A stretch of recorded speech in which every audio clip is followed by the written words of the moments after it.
একজন আওয়ামী লীগের এমপি আজ পর্যন্ত কোন মিডিয়াতে আসেন না। তারা সেই সব প্রধানমন্ত্রী হলচল করে সম্বোধন করেছে, তারা এমন কথা বলেছেন বাংলাদেশের একমাত্র রত্ন আমাদের শেখ হাসিনা, আমাদের একজন শেখ হাসিনা আছে রোল মডেল সারা পৃথিবীর উন্নয়নের। এমপি আছে শত শত, তাদেরকে বলেছে মন্ত্রী হিসেবে শত শত মমতাজ টেলিভিশনের সামনে কথা বলতেন, মারতে উচ্চত হতেন।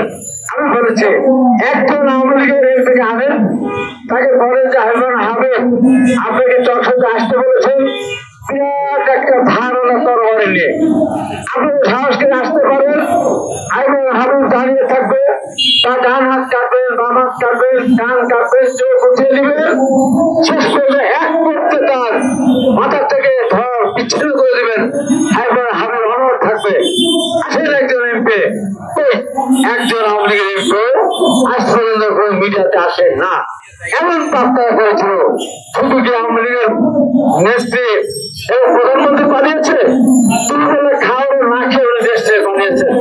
সেই সাথে আওয়ামী লীগের সমস্ত নেতারা দেশ থেকে পাঠিয়ে কোথায় গিয়েছে?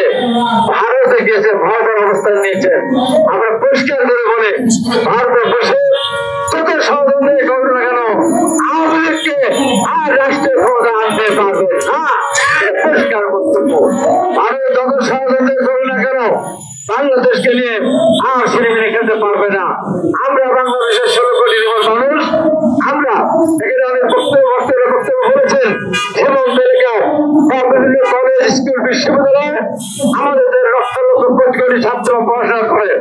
আমরা সরকারের তাদের সামরিক ট্রেনিং দেবো, আমরা দখল করতে দেবো না।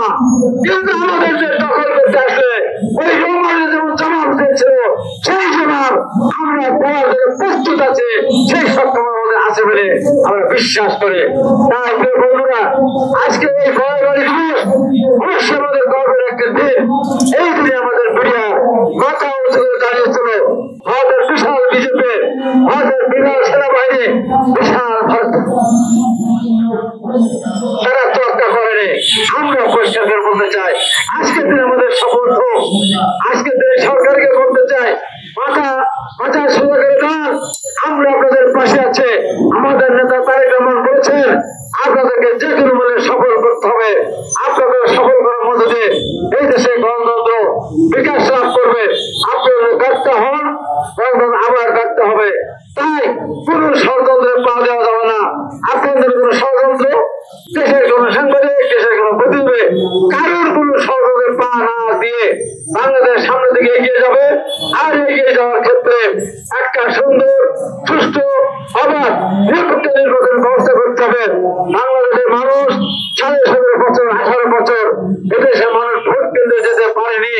যে একটা ভোট দিয়ে যাকে ভোট দিয়েছিল তারা সেই ভোট তুলে তাদের পক্ষে ঘোষণা করতে পারেনি।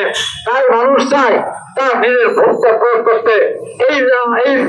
এই বলছি না বিএনপি ক্ষমতায় যেতে চায়, কিন্তু বিএনপি নির্বাচনের পক্ষে যতই ক্ষমতা রাখ না কেন আমাদের নেতা তারেক রহমান বারবার বলেছে আপনার ভোটের ব্যবস্থা করেন, যাকে ইচ্ছা তাকে ভোট দেন, আপনার ভোটাধিকার প্রয়োগ করুন।